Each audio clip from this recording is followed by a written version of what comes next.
دوسری بڑی دلیل جو یہ دیتے ہیں وہ شعر مشہور آپ نے سنا ہوگا، نثار تیری چہل پہل پر ہزاروں عیدیں ربیع الاول، سوائے ابلیس کے جہاں میں سبھی تو خوشیاں منا رہے ہیں۔ اور خاص اس دن یہ ڈی جے میں بجتا ہے اور ہمارے نوجوان کچھ جو جذباتی ہیں سمجھتے نہیں ہیں، وہ چڑھ بھی جاتے ہیں۔ میرے بھائیوں چڑھو نہیں، میں آپ کو بتاتا ہوں کون خوش ہوتا اور کب خوش ہوتا ہے۔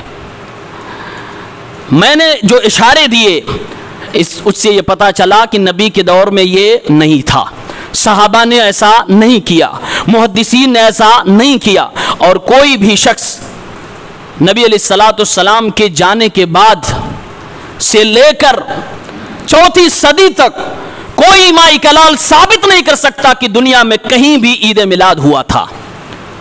اور ان سے پوچھو کون وہ شخص ہے جس نے پہلی بار یہ کیا تھا، یہ جشن منایا تھا۔ تاریخ میں آپ کو پہلا شخص اگر ملے گا تو چوتھی صدی میں ملے گا، باقاعدہ جشن کے طور پر، باقاعدہ ایک رسم کے طور پر چھٹی صدی میں ملے گا، وہ بھی مدینے سے نہیں عراق سے ملے گا۔ ابو سعید کوکبوری مظفر الدین ایک شیعہ کٹر رافضی تھا جس نے شروعات کی تھی، کتابیں گواہ ہیں، تاریخ گواہ ہے۔ پتہ یہ چلا یہ بدعت ہے، جو نبی کے دور میں دین نہ ہو وہ آج اگر دین بن جائے اسے ہم نہیں مان سکتے۔ آپ مانتے ہو مانو، لیکن ہم اسے دین نہیں مانتے جو نبی کے دور میں دین نہیں تھا، اور آج کوئی ہمیں ڈنڈے کے زور پر، اگر آج کوئی ہمیں گستاخ رسول کہہ کے منوانا چاہے تو ہم نہیں ماننے والے۔ اب آگے بات سنو، دل تھام کے سنو کہ ابلیس کب خوش ہوتا ہے۔ یہ بدعت ہے اور اس کو کوئی بھی انکار نہیں کر سکتا، جو انکار کرے اس کے اوپر لازم ہے کہ ثابت کرے نبی کے زمانے سے، صحابہ کے عمل سے۔ نہیں ثابت کر سکتا تو مانے کہ یہ بدعت ہے۔ اور یہ جب بدعت ہے، البدعۃ احب الی ابلیس من المعصیہ، ایک بدعت کا جو گناہ ہوتا ہے دنیا کے تمام گناہوں کے مقابلے میں ابلیس کو زیادہ پسند ہے۔ کیوں؟ المعصیۃ یتاب منہا والبدعۃ لا یتاب منہا، کیونکہ زنا سے ایک آدمی توبہ کر سکتا ہے کیونکہ اسے وہ گناہ سمجھتا ہے، چوری سے ایک آدمی توبہ کر سکتا ہے کیونکہ اسے وہ گناہ سمجھتا ہے، اگر کوئی بیمانی کر رہا ہے، اگر کوئی حرام خوری کر رہا ہے تو توبہ کر سکتا ہے، اس کی امید لگائی جا سکتی ہے کیونکہ اسے وہ گناہ سمجھتا ہے۔ لیکن ایک بدعتی شخص کہ توبہ کی امید نہیں لگائی جا سکتی کیونکہ اسے وہ گناہ ہی نہیں سمجھتا ہے، اسے وہ گناہوں کی مغفرت کا ذریعہ سمجھ رہا ہے، اسے وہ نیکی سمجھ رہا ہے، پھر اسے توبہ کہاں سے کرے گا؟ اس لیے ابلیس کو البدعۃ احب الی ابلیس من المعصیہ، عام گناہوں سے زیادہ بدعت اسے پسند ہوتی ہے۔ ابلیس چاہتا ہے کہ ایک شخص نماز پڑھ رہا پڑھنے دو، روزہ رکھنا رکھنے دو، حج عمرے کر رہا کرنے دو، لیکن اگر بدعت کر رہا تو بھائی باقی رہ، یہ مجھے پسند ہے۔ اب ان کو میں جواب دیتا ہوں، ابلیس کب خوش ہو رہا ہے؟ سفیان ثوری سے پوچھ لو، تمہاری اس بدعت پر خوش ہو رہا ہے اور تم دوسروں کو تانا دیتے ہو۔ ابلیس کس بات پہ خوش ہوگا؟ ہم اور آپ جسے نیکی سمجھتے ہیں، نیکی جسے سمجھتے ہیں، محنت کر کر کے نیکیاں ہم جمع کرنا چاہتے ہیں، اپنے نامۂ اعمال میں جمع کرنا چاہتے ہیں، کیونکہ ہمیں بتایا گیا، قرآن کہتا ہے فمن ثقلت موازینہ فہو فی عیشۃ راضیہ، کہ کل قیامت کے دن جس کی نیکیوں کا پلڑا بھاری ہوگا وہ اللہ کی بنائی ہوئی جنتوں میں ہوگا، وہ اچھی زندگی پائے گا۔ اس لیے ہم نیکیاں محنت کر کر کے جمع کرتے ہیں، کبھی بدن کو تھکا کر نیکی کرتے ہیں، کبھی ہم ذکر و اذکار کر کے کرتے ہیں، اور کبھی ہم قرآن کی تلاوت کر کے کرتے ہیں، کبھی اپنے مال کو اللہ کے راہ میں خرچ کر کے نیکیاں جمع کرنا چاہتے ہیں، دوسروں کے ساتھ اچھا سلوک کر کے، دنیا جہان کی نیکیاں کر کے ہم اپنے نام اعمال کو بھرنا چاہتے ہیں۔ لیکن میرے بھائیوں بتاؤ، اگر اللہ کہہ دے آؤ نیکیوں کے پورا بھرمار لے کر، لیکن ایک بھی نیکی تمہاری میں قبول کرنے والا نہیں ہوں، ہمارے اوپر اس وقت کیا بیتے گی؟ ہم اور آپ کیا سوچیں گے؟ اتنی محنتیں کر کے ہم نے یہ سب کیا اور اللہ کی بارگاہ میں ایک بھی قبول نہیں ہے۔ قرآن کریم اٹھاؤ، سورہ کہف پڑھو، آیت نمبر 103 سے 105، اللہ تعالیٰ نے فرمایا قل هل ننبئكم بالاخسرین اعمالا الذین ضل سعیهم فی الحیاۃ الدنیا وهم يحسبون انهم يحسنون صنعا۔ آؤ میرے بندو، میں تمہیں کچھ ان لوگوں کا حال سناتا ہوں، ان لوگوں کی کہانیاں قصے بتلاتا ہوں، ان لوگوں کے حالات سے واقف کراتا ہوں جو کہ حقیقت میں بڑی خسارہ والے ہیں۔ کون لوگ ہیں وہ؟ جو محنت تو کر رہے ہیں، عمل پہ عمل کیے جا رہے ہیں، لیکن پوری زندگی کی محنت ان کی برباد ہے، گمراہی میں عمل جا رہا ہے، وہ ضلالت میں عمل جا رہا ہے۔ وَهُمْ يَحْسَبُونَ أَنَّهُمْ يُحْسِنُونَ صُنْعًا، لیکن ان کی نیت کیا ہے؟ وہ سوچتے کیا ہے؟ سوچتے ہیں کہ ہم بڑا اچھا کام کر رہے ہیں، ہم بڑی نیکیاں جمع کر رہے ہیں۔ اللہ رب العالمین فرماتا ہے سوچ یہ ہے کہ ہم نیکیاں کر رہے ہیں، لیکن وہ دراصل گمراہی کے راستے پہ چل رہے ہیں، یہ خسارہ اٹھانے والے لوگ ہوں گے۔ اب آپ بتاؤ، نیکیاں کر جائیں، خوب محنت کریں، رزلٹ زیرو آ جائے، خوش کون ہوگا؟ آپ خوش ہوں گے؟ ایک مولوی ایماندار بندہ خوش ہوگا؟ نہیں خوش ہوگا۔ خوش ہوگا تو شیطان اس کا چیلا خوش ہوگا، کیونکہ اس کا مشن آپ نے کامیاب کر دیا۔ تو بات واضح ہے کہ ابلیس کب خوش ہوتا ہے۔ میرے نبی نے فرمایا جب جمائی آئے تو منہ پہ ہاتھ رکھ لو، اسے روکنے کی کوشش کرو۔ اللہ کے نبی نے فرمایا جب بندہ نہیں روکتا ہے اور جب بندہ یہ کہتا ہے جمائی آتے وقت ہاں ہاں، ضحک الشیطان، شیطان اس وقت ہنستا ہے۔ پتہ یہ چلا کہ رسول کی جب مخالفت ہوتی ہے تب شیطان خوش ہوتا ہے۔ اپنی زندگی کو صبح سے شام تک کھنگال کے دیکھو، کتنی بار تم رسول اللہ کی مخالفت کرتے ہو اور شیطان کو کتنی بار تم خوش کرتے ہو۔ نمازوں کا کوئی پتہ نہیں ہے، شریعت کا کوئی پتہ نہیں ہے، قرآن کی تلاوت کا کوئی پتہ نہیں ہے، جشن میں جلوس میں چلنے کا ہنر ہے، اس میں ناچنے کا، ڈانس کرنے کا، تھرکنے کا ہنر ہے، اس کے لیے وقت ہے، اللہ اس کے رسول کی باتوں کو سننے کے لیے وقت نہیں ہے۔ ان کی تیسری دلیل جو بڑی ہوتی ہے، منع کہاں ہے؟ منع کہاں؟ یہ بڑی بڑی دلیلیں جو عام طور سے پبلک کو دی جاتی ہیں، پبلک بیوقوف بنتی ہے، میں وہ ذکر کر رہا ہوں۔ منع کہاں ہے؟ کرو آپ، دلیل ہم دیں، بیوقوف ہم ہیں۔ عمل آپ کا، دلیل ہم دیں، یہ کون سے انصاف کی بات ہوئی؟ کر آپ رہے ہو، دلیل آپ کو دینا ہے۔ کیوں دلیل آپ کو دینا ہے؟ اس لیے کہ آپ دین کے نام پر ایک کام کر رہے ہو جس کے ہم قائل ہیں کہ نبی کے دور میں نہیں تھا، صحابہ نے وہ نہیں کیا، آپ کہہ رہو نہیں کیا، یہ دین ہے تو ثابت آپ کرو۔ الٹا امت سے سوال کیا جا رہا ہے کہ منع کہاں ہے؟ آئیے وہ جواب بھی ہم دے دیتے ہیں، منع کہاں ہے؟ قرآن میں منع ہے، نبی کی حدیث میں منع ہے۔ سورہ نساء اگر کبھی پڑھی ہو تو اس میں دیکھیں اللہ تعالیٰ نے فرمایا وَمَن يُشَاقِقِ الرَّسُولَ مِن بَعْدِ مَا تَبَيَّنَ لَهُ الْهُدَى وَيَتَّبِعْ غَيْرَ سَبِيلِ الْمُؤْمِنِينَ نُوَلِّهِ مَا تَوَلَّى وَنُصْلِهِ جَهَنَّمَ وَسَاءَتْ مَصِيرًا۔ جو میرے رسول کو تکلیف دیتا ہے، مخالفت کرتا ہے اور مومنوں صحابہ کے راستے سے ہٹ کے چلتا ہے تو ہم اس کی سوچی سمجھی اور اس کے چلنے والے راستے پہ اس کو چلا دیتے ہیں اور آخرت میں اسے جہنم پہنچا دیتے ہیں۔ یہ قرآن کی آیت ہے۔ اللہ نے دو چیز کہی، میرے رسول کی مخالفت اور میرے رسول کے جانثاروں صحابہ کرام مومنون کی جو مخالفت کرتے ہیں۔ اب اگر کوئی کہتا ہے منع کہاں ہے، ہم ان سے پوچھنا چاہیں گے آپ یہ عمل کر کے رسول اللہ کا ساتھ دے رہے ہو یا رسول کی مخالفت کر رہے ہو؟ اگر کہہ رہے ہو ہم ساتھ دیتے ہیں، آپ کو ثابت کرنا ہوگا۔ اگر کہہ رہے ہو کہ ہم صحابہ کے طرح عمل کر رہے ہیں تو آپ کو ثابت کرنا ہوگا، دلیل آپ کو دینی ہوگی، ہمیں دلیل نہیں دینی ہے۔ حدیث میں کہاں منع ہے؟ اللہ کے نبی نے فرمایا، صحیح مسلم کتاب الاقضیہ کی روایت ہے 1718، من عمل عملا لیس علیہ امرنا فہو رد۔ یہ چھوٹا سا جو ٹکڑا ہے حدیث کا ہے، یقین مانیے یہ وہ کوڑا ہے جو ہر بدعتی کو زخمی کر کے زمین پر لٹانے کے لیے کافی ہے۔ اللہ کے نبی نے فرمایا جس نے کوئی ایسا کام کیا جس پہ میرا حکم نہیں ہے، جس پہ میری مہر نہیں ہے، فہوا رد، وہ مردود ہے، ناقابل قبول ہے، وہ نہیں مانا جائے گا نیکی کا کام۔ کہتے ہیں منع کہاں ہے؟ یہ حدیث کیا سبق دے رہی ہے کہ جو دین کے نام پہ کوئی کام کرے گا اس کو نبی کا مہر اس پہ دکھانا ہوگا، نبی کا حکم اس کو دکھانا ہوگا، نہیں دکھا سکتا ہے تو وہ اللہ کی بارگاہ میں ناقابل قبول ہے، اللہ قبول نہیں فرمائے گا، اور اسی کو ہم بدعت کہتے ہیں۔ یہاں لوگوں کو بے وقوف اس طرح بھی بنایا جاتا ہے۔ بدعت کو ہمیشہ یاد رکھیں، دین کے نام پر دین سمجھ کر جو چیز ایجاد کی جاتی ہے اور وہ نبی کے دور میں نہیں تھا ہم اس کو بدعت کہتے ہیں۔ ہم دنیا کی چیزوں کو جو آج نئی مل رہی ہیں اس سے ہم بدعت نہیں کہتے۔ یہ لوگ ہمارا اور آپ کا مذاق بنانے کے لیے اور اس پر بولنے والوں کا مذاق بنانے کے لیے یہ کہتے ہیں دیکھو نبی کے دور میں پنکھا نہیں، اے سی نہیں، مائک نہیں، بائک نہیں، کچھ نہیں، تو یہ سب بدعت ہو گئے ان کے نزدیک۔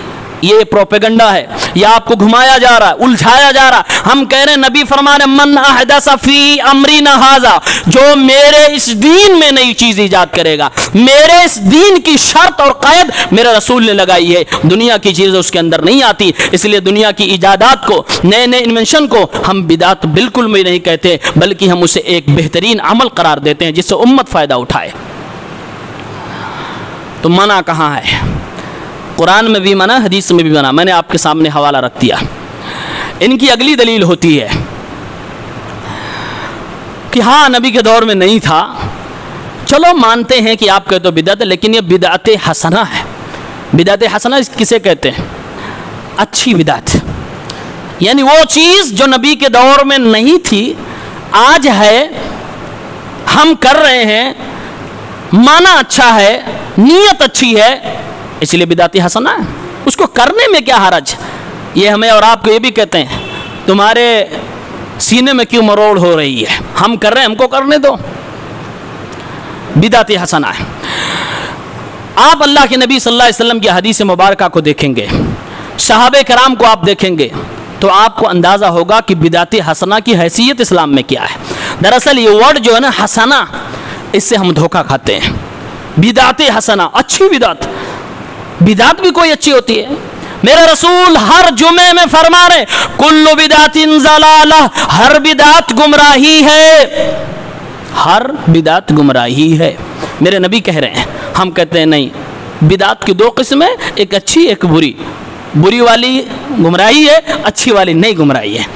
بات کس کی مانی جائے، رسول اللہ صلی اللہ علیہ وسلم کی یا ان کی؟ اور آؤ، صرف نیتوں کے اچھا ہو جانے سے عمل کا نیک ہو جانا ضروری نہیں، یہ میرے جملہ نوٹ کیا جائے اور آپ دماغ میں بٹھا لیجئے۔ صرف نیت کے اچھے ہو جانے سے کہ ہماری نیت صحیح تھی کوئی عمل نیک نہیں ہو سکتا۔ دلیل آپ کو صحیح بخاری کے اندر ملے گی۔ صحیح بخاری کتاب العیدین، جہاں عیدوں کا چیپٹر ہے، وہاں پر 955 نمبر پر ایک روایت ہے۔ اللہ کے نبی صلی اللہ علیہ وسلم کا دور ہے، پیارے نبی صلی اللہ علیہ وسلم کے دور میں عید الاضحیٰ کا دن ہے، قربانی والا دن ہے۔ ایک صحابی کا جذبہ دیکھیے، انہوں نے سوچا یہ آج کھانے پینے کا دن ہے، لہٰذا لاؤ ہم سب سے پہلے اپنا جانور ذبح کر لیں۔ اپنا جانور سب سے پہلے انہوں نے نماز سے پہلے ذبح کر لیا اور کچھ کھا بھی لیا۔ نبی علیہ الصلوۃ والسلام سے ملاقات ہوئی، فرمایا اے اللہ کے نبی صلی اللہ علیہ وسلم، میں نے اپنا جانور نماز سے پہلے قربان کر دیا ہے، کیا میری عید ہو گئی، میری قربانی ہو گئی؟ آپ صلی اللہ علیہ وسلم کا بیان سنو، پیارے نبی نے فرمایا شاتک شات لحم، تیرا یہ ذبح کرنا نارمل بکروں کے ذبح کرنے کی طرح ہے، یہ قربانی کا ثواب نہیں دے سکتا، تو نے کھا لیا ٹھیک ہے لیکن یہ قربانی تو نہیں ہو سکتی ہے، لا نسک لہو، تیری قربانی نہیں ہوئی، اس کی قربانی نہیں ہوئی۔ یہ میرے نبی نے فرمایا، جانتے ہیں کیوں؟ اس لیے کہ وہ صحابی تھے، نیت پہ سوال نہیں کیا جا سکتا، نیت صحیح تھی، نیت بیان بھی کیا۔ اللہ کے نبی میں تو یہ چاہتا تھا کہ میرے گھر پہلے لوگ کھائیں، میرے بچے پہلے کھا لیں، آپ میرے گھر پہلے کھا لیں، یہ کھانے پینے کا دن ہے، میں یہی سمجھا، اس لیے میں نے پہلے ذبح کر لیا۔ پیارے پیغمبر صلی اللہ علیہ وسلم نے فرمایا او لوگوں سنو سنو، جو عید کی نماز کے بعد جانور ذبح کرے گا وہ میری سنت پہ چل رہا ہوگا، اور جو عید کی نماز سے پہلے جانور ذبح کرے گا وہ عام بکریوں کی طرح گوشت ہو سکتا ہے، قربانی نہیں ہو سکتی ہے۔ پتہ کیا چلا؟ پتہ یہ چلا کہ صرف نیت کے صحیح ہونے سے کوئی عمل نیک نہیں بن سکتا ہے۔ اس کے لیے نبی کا طریقہ بھی ہونا چاہیے، اس کے لیے نبی علیہ الصلوۃ والسلام کا انداز بھی ہونا چاہیے، آپ صلی اللہ علیہ وسلم کی مہر بھی اس کے اوپر لگی ہونی چاہیے۔ ایک دوسری دلیل، 3 لوگ میرے رسول کے پاس آئے، ایک شخص نے کہا آج کے بعد سے روزہ توڑوں گا نہیں، ہمیشہ روزہ رکھوں گا۔ ایک شخص نے کہا میں شادی ہی نہیں کروں گا۔ ایک شخص نے کہا میں برابر نماز پڑھتا رہوں گا۔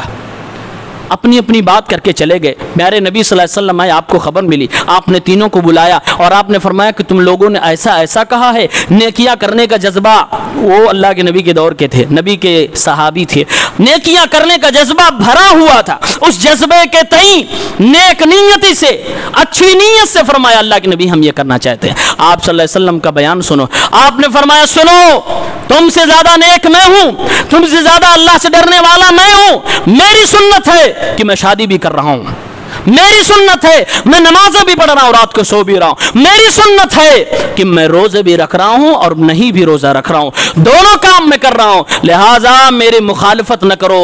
یعنی پیغمبر صلی اللہ علیہ وسلم نے جواب یہ دیا، آپ نے پیغام دیا، صرف نیت کے صحیح ہونے سے کوئی عمل نیک نہیں بن سکتا، میرے نبی کی سنت اور طریقہ آپ کی مطابقت بھی ضروری ہے۔ ایک تیسری دلیل، دارمی شریف، سنن دارمی کی حدیث 210 نمبر حدیث، ایک مسجد کے اندر کچھ لوگ بیٹھے ہوئے الگ الگ حلقے میں، الگ الگ گروہ بنا کر، اور اس میں سے ایک آدمی کہہ رہا ہے او لوگوں کنکریاں اٹھاؤ اور کہو اللہ اکبر 100 بار، اور کہو لا الہ الا اللہ 100 بار، کہو سبحان اللہ 100 بار۔ ابو موسیٰ اشعری رضی اللہ عنہ صحابی رسول نے جب یہ منظر دیکھا، بھاگے بھاگے گئے عبداللہ ابن مسعود رضی اللہ عنہ کے پاس اور کہا مسجد کے اندر میں نے یہ منظر دیکھا، آپ چلیے دیکھیے لوگوں کو کیا کر رہے ہیں۔ عبداللہ ابن مسعود دوڑتے ہوئے آتے ہیں، لوگوں سے کہتے ہیں تم یہ کیا کر رہے ہو؟ لوگوں نے کہا ہم نیکیاں کر رہے ہیں، ہم تسبیح کر رہے ہیں، ہم اللہ اکبر کہہ رہے ہیں، ہم لا الہ الا اللہ کہہ رہے ہیں، ہم سبحان اللہ بیان کر رہے ہیں۔ عبداللہ ابن مسعود صحابی رسول کا بیان سنو، یہ اسی لیے میں کہتا ہوں صحابہ کا منہج ضروری ہے، صحابہ کا طریقہ ضروری ہے، ورنہ گمراہی کے دلدل میں آپ نیکیوں کے راستے سے جاؤ گے۔ بدعت کا ایجاد ہی ہوتا ہے جب آدمی کسی ایسی چیز کو نیکی بنانے کی کوشش کرتا جو حقیقت میں نیکی نہیں ہوتی ہے۔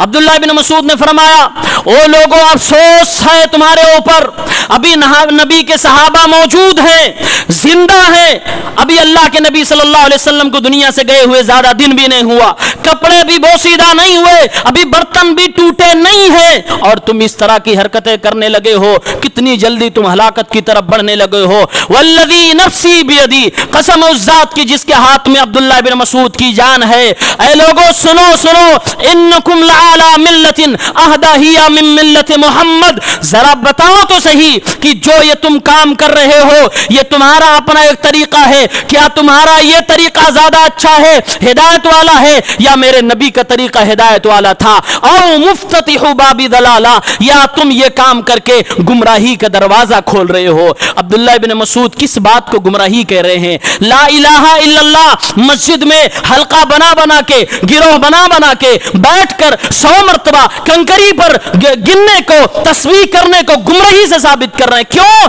اس لیے کہ میرے رسول سے یہ ثابت نہیں تھا۔ لوگوں نے کہا او ابو عبد الرحمن، او عبداللہ بن مسعود، ما اردنا الا الخیر، اللہ کی قسم ہم سوائے بھلائی کے کوئی ارادہ نہیں رکھتے تھے، ہماری نیتیں اچھی تھی لیکن ہم نے یہ کیا ہے۔ عبداللہ بن مسعود نے ڈانٹا اور آگے فرمایا ہم نے اپنے رسول سے سنا تھا ان قوما یقرؤون القرآن لا یجاوز تراقیہم، کہ ایک قوم ایسی بھی آئے گی جو قرآن پڑھے گی لیکن قرآن ان کے گلے سے نیچے نہیں اترے گا۔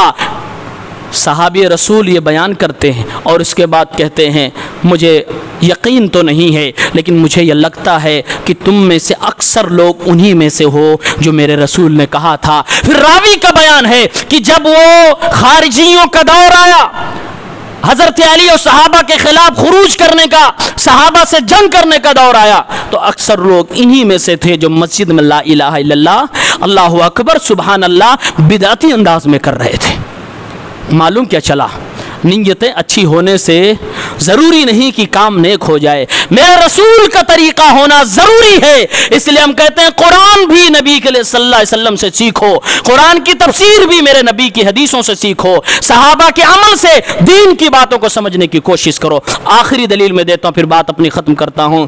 چلتے چلاتے بیچارے جب مجبور ہو جاتے ہیں تو کہتے ہیں میرے نبی نے روزہ رکھا تھا اپنی ولادت کے دن. کہتے ہیں میرے نبی نے اپنا عقیقہ نبی ہونے کے بعد کیا تھا. میرے بھائیو, دونوں میں سے ایک بات صحیح ہے, میرے رسول نے اپنی پیدائش کے دن یعنی سوموار کو روزہ رکھا تھا, یہ صحیح ثابت ہے اور یہ حدیثوں میں موجود ہے, ہم اس کا اقرار کرتے ہیں. لیکن آپ صلی اللہ علیہ وسلم نے سال میں ایک بار نہیں, ہر ہفتے کی ہر سوموار کو آپ یہ روزہ رکھتے تھے. آپ سے پوچھا گیا تو آپ نے فرمایا میں اس دن پیدا ہوا تھا. تاریخ نہیں پتا ہے, مہینے کا تعین نہیں ہے, آپ نے دن کا تعین فرمایا کہ سوموار کو میں پیدا ہوا تھا اور سوموار کو میں روزہ رکھتا ہوں. ایک وجہ آپ نے یہ بھی بتائی تھی کہ اس دن اللہ کی بارگاہ میں اعمال پیش کیے جاتے ہیں, اس لیے میں پسند کرتا ہوں کہ میرے اعمال اللہ کے پاس جب پیش کیے جائیں, میں روزے دار کی حالت میں ہوں, میں روزے کی حالت میں اللہ کے ہاں جانا چاہتا ہوں. یہ نبی کا بیان ہے. اب اس سے استدلال کیا ہے؟ نبی نے اپنے دن کا روزہ رکھا, پیدائش کے دن کا, لہٰذا یہ جشن عید میلاد کی دلیل ہو گئی. او بیچاروں, کم فہم لوگوں, آپ اپنے بچے, گھر کے بچے سے پوچھ لو, عید کے دن بھی کوئی روزہ رکھتا ہے؟ عید کے دن بھی کوئی روزہ رکھتا ہے؟ عید اور روزہ دونوں ایک دوسرے کا اپوزٹ ہیں, بلکہ عید کے دن روزہ رکھنا حرام ہے, یہ امت کا متفقہ فیصلہ ہے. یعنی میرے نبی نے فرما دیا, لوگوں اس دن عید تو نہیں منایا جا سکتا. روزہ رکھ کے آپ نے یہ بتا دیا امت کو, اس دن عید نہیں منایا جا سکتا کیونکہ عید کے دن روزہ رکھنا حرام ہوتا. دلیل دیتے میرے نبی نے اپنی نبوت کے بعد, نبی بنائے جانے کے بعد اپنا عقیقہ کیا, جبکہ آپ کے دادا نے آپ کا عقیقہ آپ کے بچپن میں کر دیا تھا.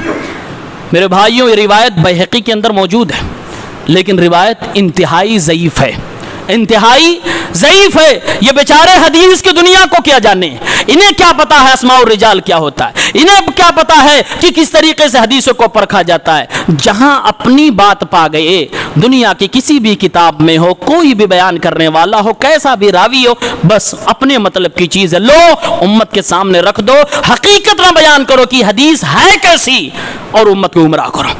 یہ روایت جو ہے بیہقی کے اندر ہے.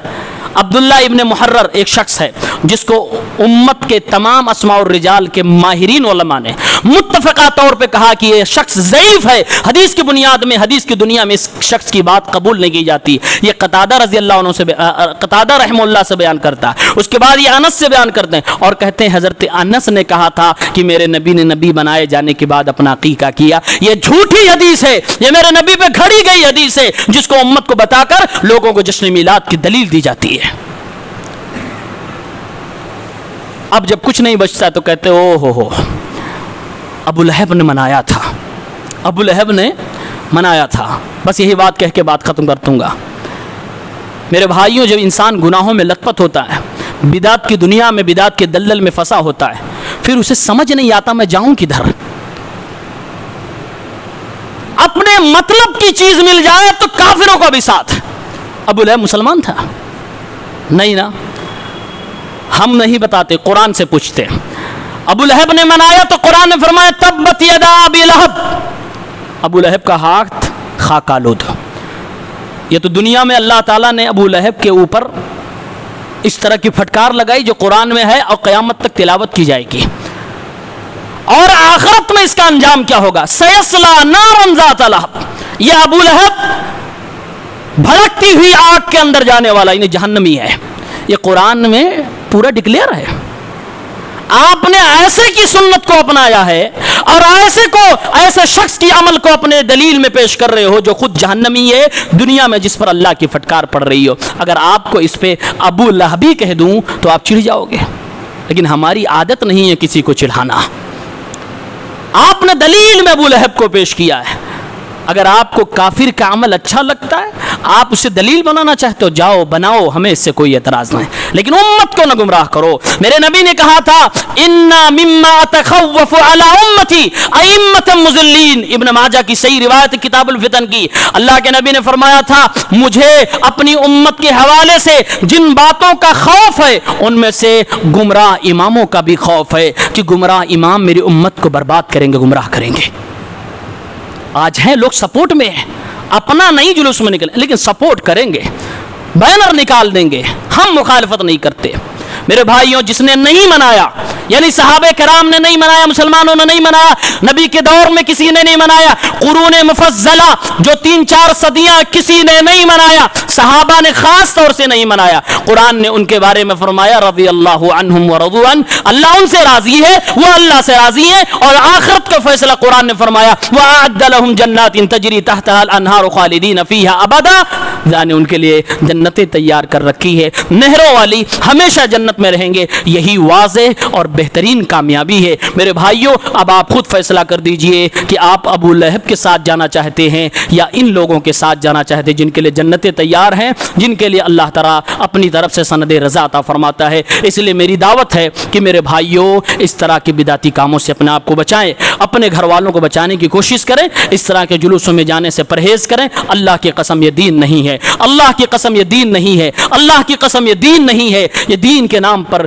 کھلواڑ ہے، اور میرے نبی صلی اللہ علیہ وسلم کے محبت کو ایموشنلی انداز میں پیش کر کے امت کے نوجوانوں کو بہکانے کا ایک ذریعہ ہے، اس کے علاوہ یہ کچھ نہیں ہے۔ اللہ تعالی ہم سب کو صحیح راستے پہ لائے، آمین یا رب العالمین، وآخر دعوانا ان الحمد للہ رب العالمین۔